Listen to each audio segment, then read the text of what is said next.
had made it to a very miserable, tight spot in the back. And it was a small, little, narrow spot, and it was full of columns, little stalactites, this formation touching from top to bottom. It was almost like a jail cell.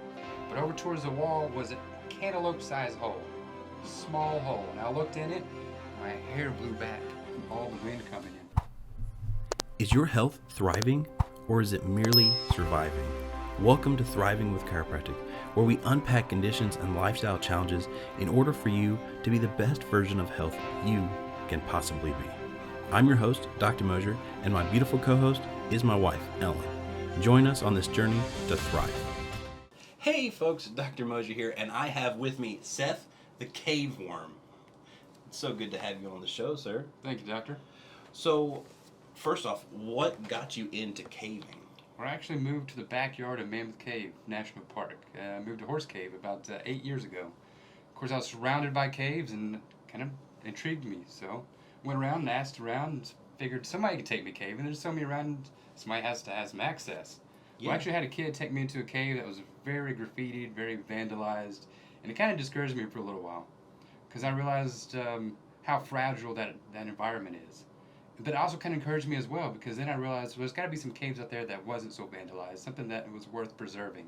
The cave I went to was very beautiful, but it was very public and trashed. And so I actually got to meet a surveyor who did a lot of surveying into Mammoth Cave. He was a coworker of mine, and I begged him to take me caving. And he's like, you know, it's not for the weak of heart. I was like, I'm good, I'm ready to go. And he took me in, actually, and that's how it all got started. I didn't realize I was going to fall in love. Nice. Now, you said something interesting, fragile. Dive more into that. What did you mean by it being fragile? Well, it's not ever going to... A cave is created over many thousands of years. It's not something that you're going to see new ones pop up sometime soon. You know, if there is any caves or cavities in the ground, it's already been made, and not something that we're going to make something new. The environment is pretty fragile as well. There's a lot of different wildlife in there that live only in caves. Some of them might actually grow and to exit the cave. Some might exit the cave for a period of time and then come back in. But a lot of them only live in caves. There's a lot of blind animals that specifically are only in caves. Now, when you're caving, which is technically called spelunking, That's right. is there some dangerous animals in there? I wouldn't know. There's not any dangerous animals. Snakes might burrow close to the entrance, you know, just kind of cooling off in the summertime. Maybe a random raccoon, but they don't want anything to do with you. I wouldn't say anything. The only animal that's dangerous in there are the humans. That's an interesting concept. Absolutely. So, thousands of years it takes to make. Is it possible to, I guess, man-made? Well, sure. I mean, you've got mines and things like that, and heavy equipment to actually make some. But it's a difference between something man-made and an actual naturally open cave. As many years I've been caving, I would be nervous going into a mine. The reason being is the cave's been open for thousands of years. If anything was going to fall or be weak or fragile, it's already been hit through some of the plate tectonic changes and some earthquakes, things like that. A mine was man-made. You never know when you're actually going to run into like a pocket of gas or methane or things like that, and you see you're in a lot of problems coming out of mining. Really? So I would just think the safety level is about the same on both man-made versus a natural. So you're really learning me something good today. I'm curious. What is your most interesting caving story? Same vandalized cave that I was referring to back in Kentucky. I had made it to a very miserable, tight spot in the back, and it was a small, little, narrow spot. And it was full of columns, little stalactites, this formations touching from top to bottom. It was almost like a jail cell. But over towards the wall was a cantaloupe-sized hole, small hole. And I looked in it, and my hair blew back from all the wind coming in from the other side. And there's a cave saying, if it blows, it goes. What that means is there's either another entrance on the other side, allowing the airflow to go through, or it's so large it had its own air circulation inside that specific pocket. So, left, grabbed a buddy with a hammer and a shovel, and we dug for, I want to say, about 4 hours, trying to make that cantaloupe size hole a little bit bigger, enough for us to squeeze through. And we ended up finding another half mile of cave that was not vandalized and never been discovered. There's no witness of any human ever being in that portion of the cave. That is amazing. We've we've talked quite a bit Mm-hmm. before this, but you do surveying and you get to explore these areas that no other human has ever been, and obviously this is one of those. What does that do to you? What does it stir up a whole lot of excitement to see something new that no one's ever seen? What is that like? Oh yeah, that's definitely part of the hobby. What keeps me going back. That's why I was willing to squeeze through that tight, measurable spot, and again keep squeezing through. Because eventually it got bigger, and then once I survey it all out, which is not the most fun process, but when it's all said and done, and I see that map out on the paper, that is a rewarding part. I can say, hey, I have been there, and only 2 other men in the world that I know of have ever been in this specific section. Which is amazing. So, what goes into surveying? So we've got instruments. We've got a compass and a clinometer, and then of course it requires a little bit of drawing as well. Compass tells us where we are according to the azimuth, whether it's going to be 0, 360, true north or south, east and west. Okay. And then a clinometer is going to tell me the inclination or declination through my survey.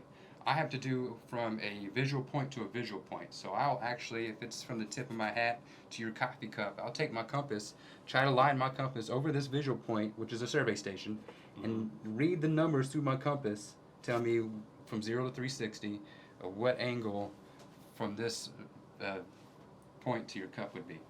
And I do the same thing for my clinometer. For instance, I could tell that this is taller than your cup, so I'd have a declination on it, which would be a negative number.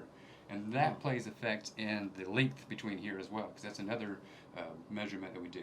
So not only tell you which direction is going, I'm telling you the declination or inclination, and then is this 3 feet?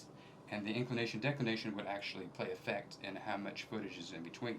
So that's kind of what allows me to know that we did a half-mile survey. Wow. Even though we went from sometimes the floor and sometimes the ceiling.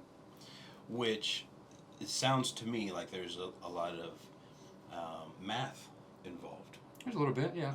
Maybe conversion chart for the feet. Maybe a lot of it. So, as a profession, you do engineering. Yes, yeah. Quite a bit. So that kind of helps you Absolutely. in what you do. This passion, which you are so passionate about this, that you have your own YouTube show. I do. You can find me as Seth Caveworm on Instagram, YouTube, or TikTok. Nice. You even got the TikTok. Oh, you got to get in the trend. Of course. Well, there's something else that you told me one time, and I thought this was really interesting.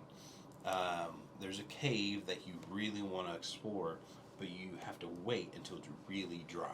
That's right. Because if it gets wet, then it's just flooded with water. Mm-hmm.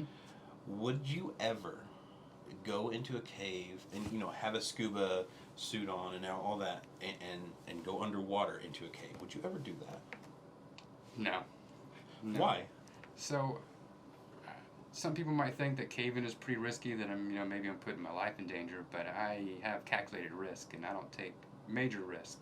If I was going to scuba dive, there's a lot of opportunities for problems. And if you read some of the cave diving stories, there's not many solutions when you get problems in the ground in a tight passage.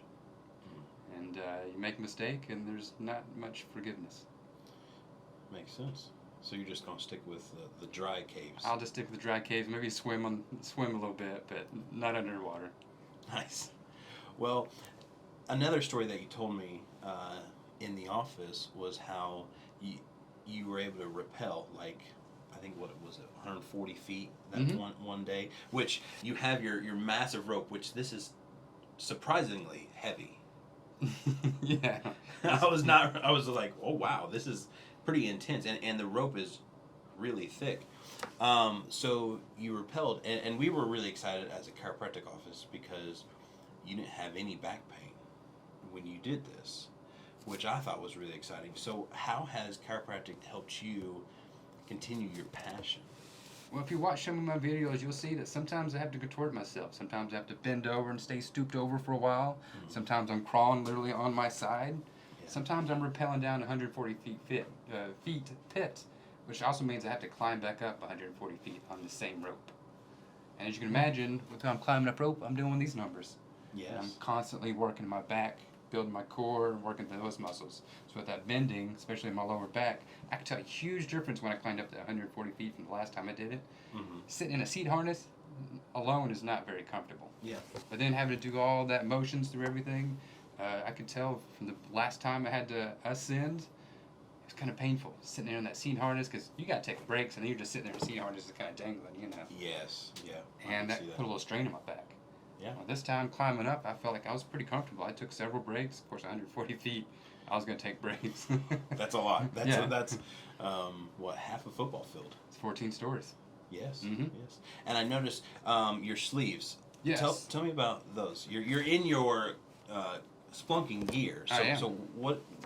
Tell me about So- type of pants and all the stuff. Yeah, so I'll start from top, from bottom to top. Usually I wear slip-resistant, waterproof shoes. Okay. The floor can be quite muddy in certain caves, Mm-hmm. and I don't want to be sliding around. That gives me all the confidence I need whenever I'm traveling in a cave. Okay. If I'm sliding around, I'm not going to be so confident, which means I'm going to be working up my upper body more. For instance, if I'm working in a canyon and I'm slipping, I'm probably going to put my elbows on the walls if I can. This is going to keep my skin from wearing down on that hard rock as I crawl through. Of course, sometimes I got to do a belly crawl, in which case it's just like that, an army crawl. You're going through, putting all your pressure on your knees and your elbows and pivoting your hips. And then, of course, I got a helmet. You can tell a little bit. It's a little bit scored up, and it's only a year old. You know, when you're going through, like I mentioned, sometimes I'm bending down, and then for a minute I might be able to stand up, and then I got to bend back down. And then having that evaluation, the distance between my helmet and the ceiling can be a little tricky. So it's good that I have my helmet to hit instead of my head. Yes. Well, that definitely makes sense because we don't need you to have a concussion. Absolutely. That's a whole myriad of issues. Yeah, and of course you got knee pads. Of course. And the most important part is gloves. I'm not wearing my gloves today. Hmm. I don't want to leave my oils behind on the rocks. So water actually brings in calcite, which is part of the minerals that is in limestone. And as it reaches the ceiling, it's grabbing some of that calcite and dripping off. As it drips, some of that calcite gets left behind where it drips, which is actually what creates stalactites, which is those pin-like things coming from the ceiling. That's all caused by calcite. Now, if I were to grab a piece of calcite and touch it, the oils in my hands would keep that calcite from attaching itself, and it would continue on with the water hitting the ground. So that stalactite would no longer grow. That I did not know. I always wondered why it pulled down Mhm. like that. Exactly. It looks like a soda straw. Some people call them soda straws, especially when they're fresh. Nice. Well, Seth, you have taught me so much today, and I appreciate that so much. Thank you for joining us. Thank you for having me. And folks, thank you for joining us, and we'll see you next time on Thriving with Chiropractic. See you underground. Thank you for joining. We truly hope Thriving with Chiropractic is making a positive impact on your health and wellness. Please comment and share this episode. We would love to hear from you. And as always, remember, your story matters.